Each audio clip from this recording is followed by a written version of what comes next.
Mr. Chairman, we're live. Okay, welcome everybody online and in the audience. We're in the afternoon session of November 1st. Our next agenda item is an action item. This is the Garnet Valley PUD 2301 and CUP 2310 findings of facts, conclusions of law and decision, and the development agreement. And I just got to say, this is like the most awesome facts and findings I've ever read. You got every detail in there. Beautiful job. It's actually enjoyable to read. Really, I'm serious. I don't know how to respond to that, Mr. I'm Chairman. just impressed. At 10 o'clock at night when I want to go to sleep. Thank you for the kind words. Enjoyable to read. I'm not going to believe that, but It's good to know you have our back.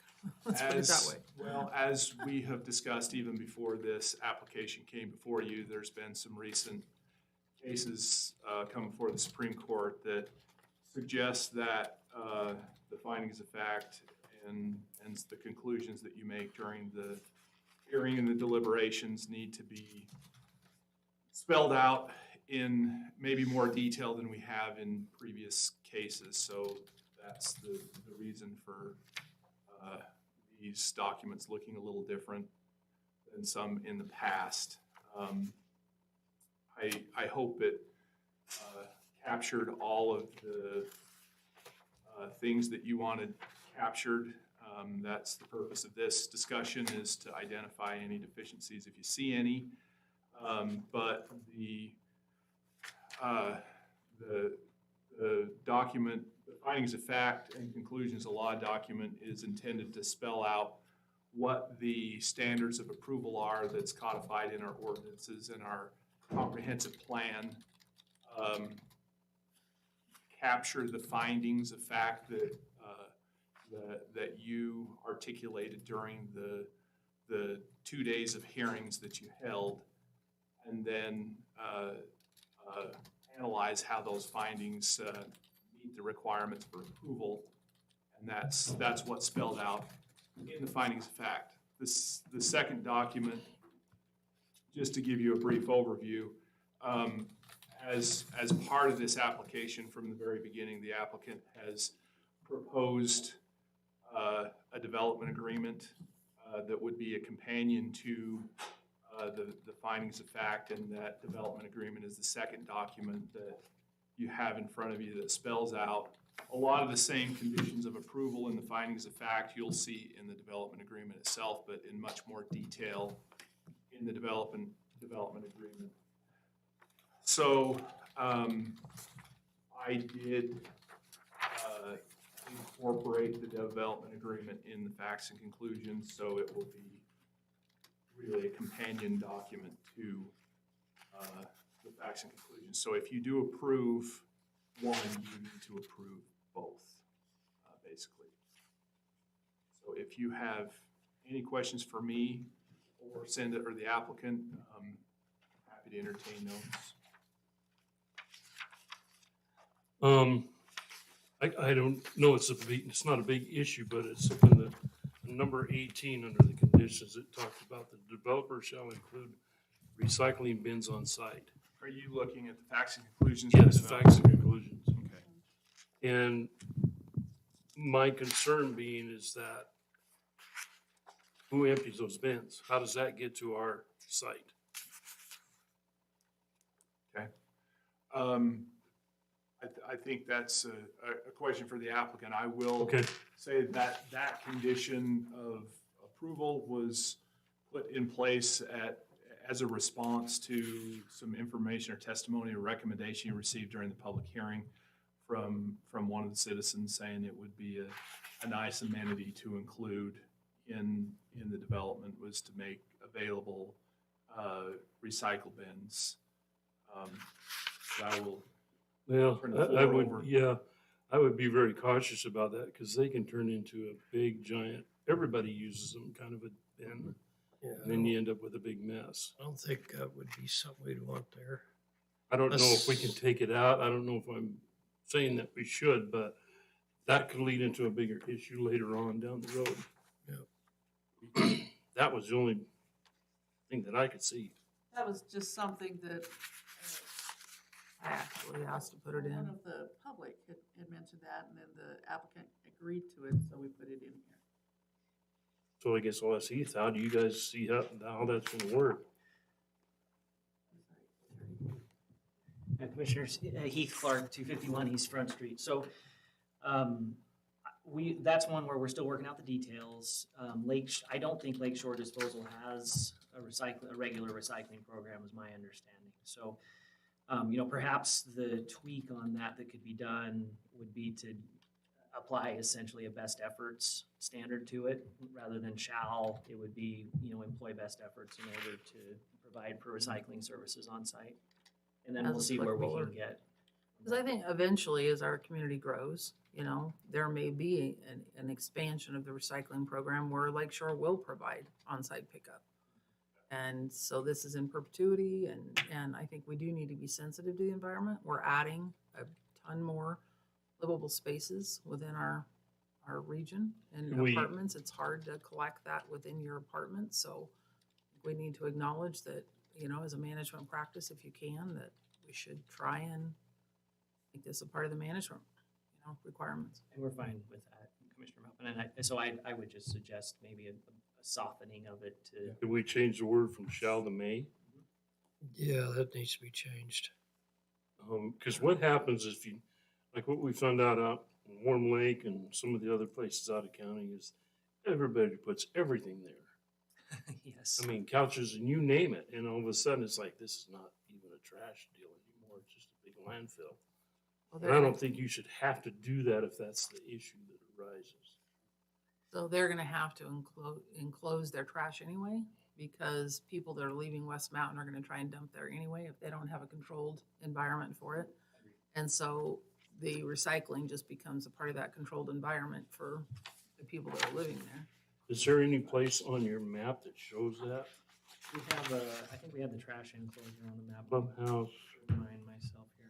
buildings, It may not actually be on that map now that I'm looking at it. there's some garages down at the south end, maybe that's what you're talking about, I don't know. But I looked and I didn't see it.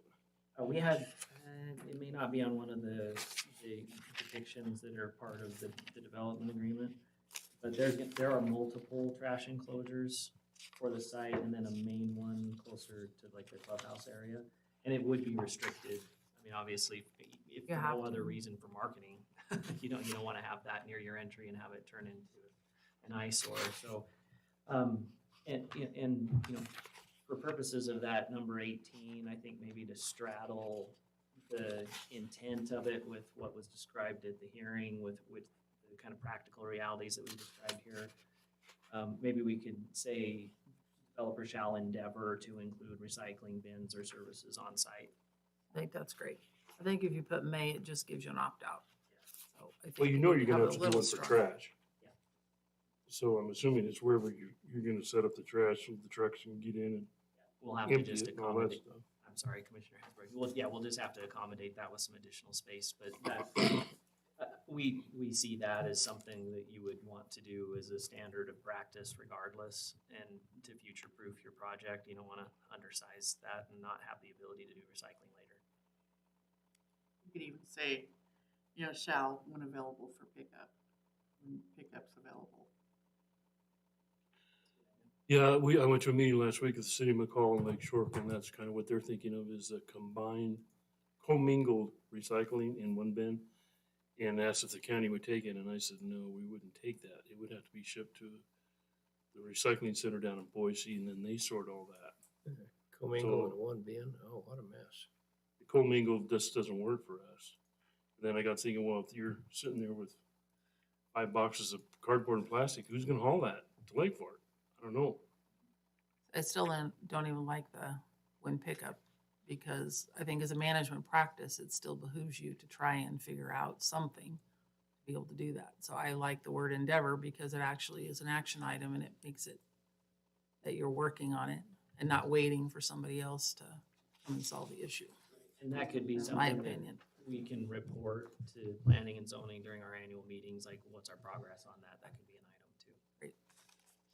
Do you have something here? I'm trying to read this. You're doing 2 different phases Right. of construction.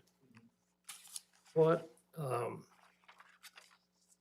is like 3/4 of the units rented or whatever it is, triggers the second phase? What is it that triggers that second phase? Very good question. It's gonna be a combination of the capacity of the market to absorb so that you're ready to get financing so that you can get started on the next. You would typically want to do as much of this at one time as you can. Breaking it into the two phases allows you to have a couple of bites at it. But I don't know that I would say that there's a specific trigger that's gonna be, we're not going on phase 2 until this. It's mostly gonna be how has our absorption been on phase 1? What does the financing look like in phase 2? One of those crystal ball exercises. Yeah. No, I was just Could you curious. make sure that that microphone's on and point that towards you? Just Cindy- curious if so Cindy, many units had to Do you be have a map rented of the before you wetlands would, designation? before you would actually be able to Didn't have one either. step into the next phase. Yeah, it'll be a There's conversation. nothing in the middle of the open space. Okay. Sure. Because that was, my next question is, I know there's kind of some litigation on the roads, access to the meadows and stuff. Mhm. If you end up moving the road on the west side of those, does that impact the wetlands? Is there room to do that? Is all that gonna still work? Yeah, Commissioner Hasbrook, it's my understanding that there is room to be able to do that. But we've tried to be careful with this, and so that's why we offered up the condition that said we gotta come back with a new site plan and have you all review it. If that ends up happening, would be to fine tune those issues and make sure that it doesn't create anything that we're not anticipating right now. And Cindy, how far does that, can he go with that before we have to remand it back to P and Z as a do-over? Can we actually look at those changes on the, until, I mean, there's gotta be a point where this is such a whole new development, we gotta send it back. If they made those changes, then I would anticipate it would go to planning and zoning and then on to you. Okay. So we're thinking on the same page.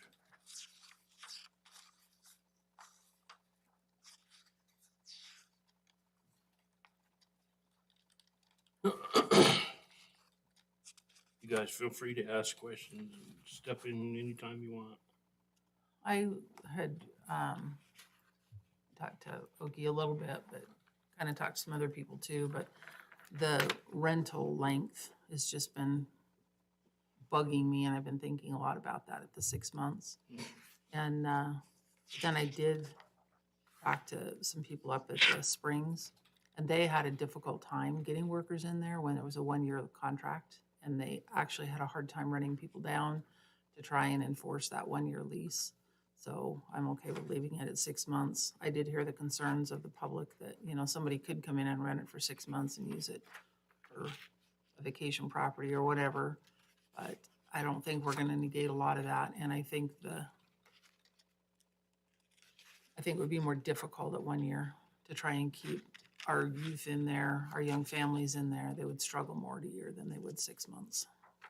I think part of the consideration was, maybe they're just here for the ski season, or maybe they're just here for the cycling summer season.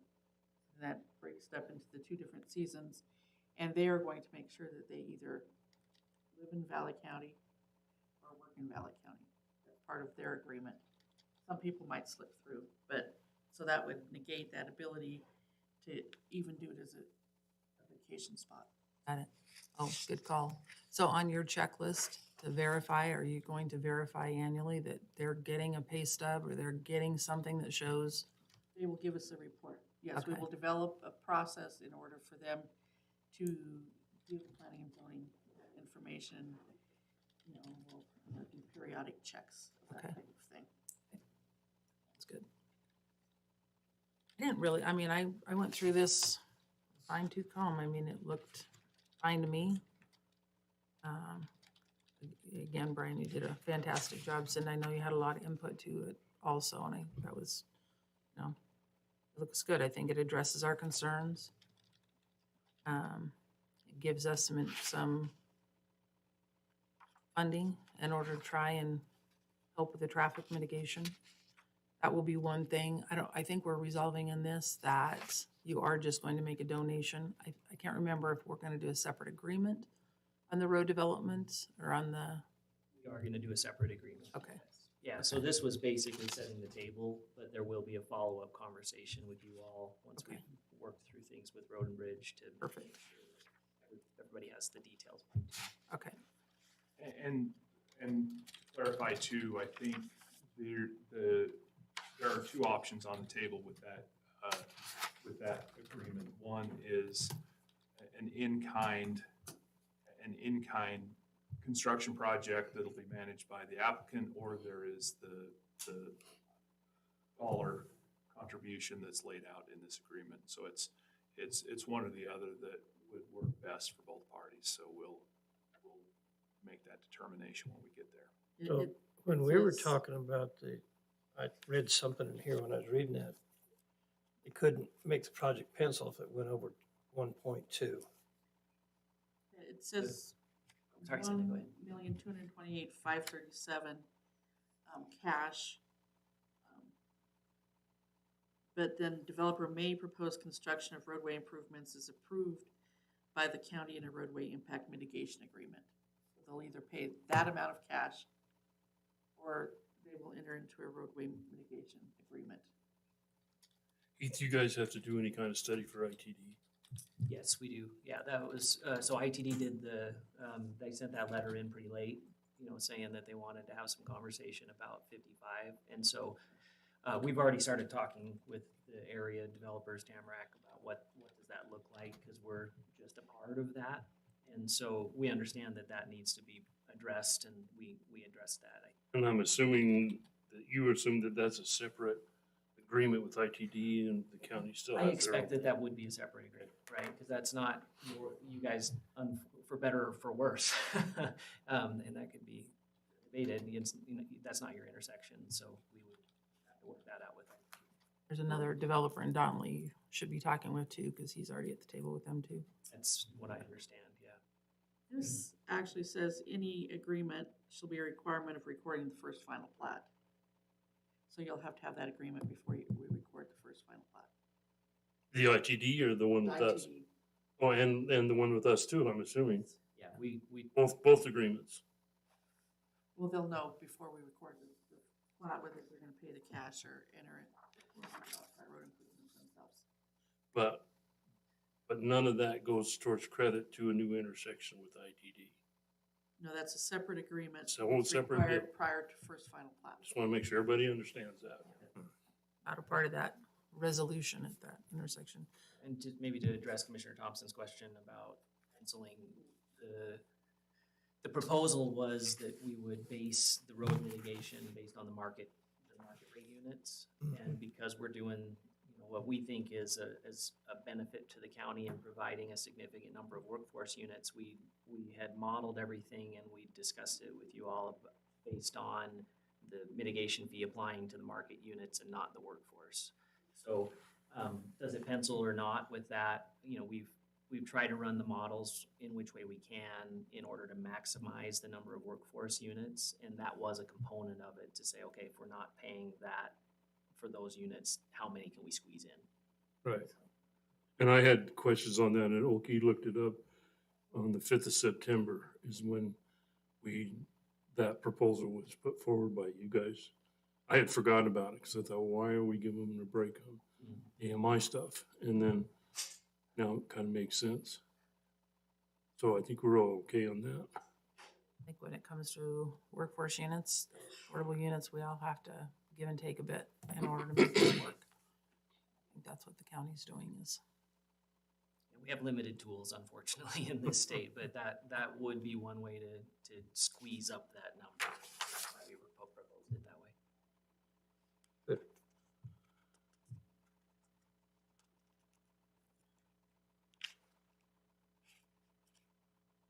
I don't think I have any more questions. Oh, very Good, isn't it? thorough. I think, I think the development or the road, conversation will be a good one, but I think that, I'm leaning toward cash simply because of the fact that we have already a developer that's working on a part of that. If we could do it all at the same time, it's gonna save at the end of the day and make it one collaborative, project. Instead of doing separate projects, it'll make it more expensive in order to move equipment. So that's the direction I would lean with that. And then if the county could at the same time put some funding behind completing that, then it would be a good final project and allow us to do it maybe a little bit less than what somebody else be able to do it for. But We figured if you guys do the S Bridge, we'll do all the rest. That sounds good. Done. it's on tape. Brian, on the development agreement number 28, same issue with recycle bins on site. Right. Change that from shall to may. We'll make those. Or shall endeavor. we'll Shall make- endeavor. Whatever you want to say. That was that space shuttle. I'm not an English guy. Just It ain't in my vocabulary. a different If you, verb. If you don't have extensive edits that need to be made, and these are all you're thinking, I can make those changes and bring the documents back for you before the end of the day for signature. Can we just approve these with the changes? Yeah, so if you're inclined to approve the documents, just make it contingent upon the two changes that you're requesting, and then I'll get those done and back to you for signature when we get There's a date. such small change. Print them out also. Well, yeah, you've got the electronic files, so we can get that done. So the first one on the list is the findings of facts, so I guess we probably ought to do that one first. Yeah, and I'm not trying to rush you. I want to give you an opportunity to identify any other edits that are needed. I think it looks awesome. Whatever these guys want to do. I think it's very thorough. Looks good to me. Mr. Chairman, I would move that we approve the findings of facts for Garnet Valley PUD 23-01 and CUP-23-10. Seconded. Moved and seconded. Any more discussion? We're all good.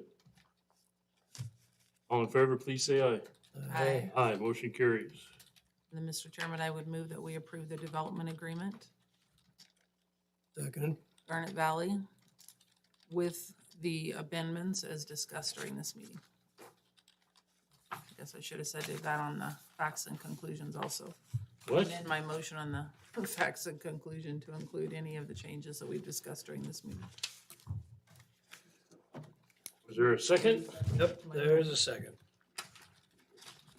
Good times. We got a motion and a second to approve the development agreement, PUD 2301, CUP 2310, Garnet Valley. Push that down. All in favor, please say aye. Aye. Aye. Do we need to vote on the amendment for the findings and facts just to make sure that we got the amendments that we put together? Oh, for the changes? Okay, so there's a motion and a second to approve the amendments. All in favor, please say aye. Aye. Aye, motion carries. Thank you for all the hard work on Um, this. Yeah, thank you. Appreciate it. Thanks for killing trees, Brian. There's no signature page for the development agreement? There is one typo in there, and I've circled it for you. Ah, here it is. I knew I was. Yeah, I think that's gonna be, Somewhere. So he's gonna make those changes before we sign it, though?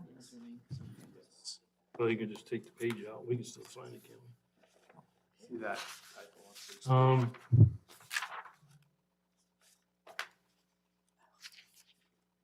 Not in particular, but Don't- I like that. This is not a, So, are you No gonna idea how that- discuss? I'm okay to the sign this motion already, for Doug. reconsideration I stuff? don't need a, Do they have a certain number of Notary, do days I? for the Nope, record? you just need me to attest, it looks like. Yeah. It's all outlined in there. I know.